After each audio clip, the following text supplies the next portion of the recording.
Matthieu, chapitre 15, versets 1 à 20. Alors des pharisiens et des spécialistes de la loi vinrent de Jérusalem trouver Jésus et dirent : « Pourquoi tes disciples transgressent-ils la tradition des anciens ? En effet, ils ne se lavent pas les mains quand ils prennent leur repas. » Il leur répondit : « Et vous, pourquoi transgressez-vous le commandement de Dieu au profit de votre tradition ? En effet, Dieu a dit : honore ton père et ta mère, et celui qui maudira son père ou sa mère sera puni de mort.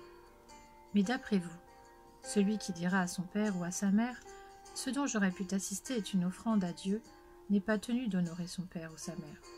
Vous annulez ainsi la parole de Dieu au profit de votre tradition. Hypocrite, Ésaïe a bien prophétisé sur vous quand il a dit : ce peuple m'honore des lèvres, mais son cœur est éloigné de moi. C'est faussement qu'il m'honore en donnant des enseignements qui sont des commandements humains. Jésus appela la foule à lui et dit : écoutez-moi et comprenez bien. Ce n'est pas ce qui entre dans la bouche qui rend l'homme impur, mais ce qui sort de la bouche. Voilà ce qui rend l'homme impur. Alors ses disciples s'approchèrent et lui dirent : sais-tu que les pharisiens ont été scandalisés d'entendre ces paroles ? Il répondit : toute plante que n'a pas plantée mon Père céleste sera déracinée. Laissez-les, ce sont des aveugles qui conduisent des aveugles.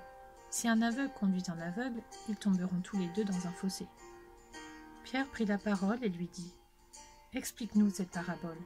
Jésus dit : vous aussi, vous êtes encore sans intelligence ? Ne comprenez-vous pas encore que tout ce qui entre dans la bouche va dans le ventre, puis est évacué dans les toilettes ? Mais ce qui sort de la bouche vient du cœur, et c'est ce qui rend l'homme impur.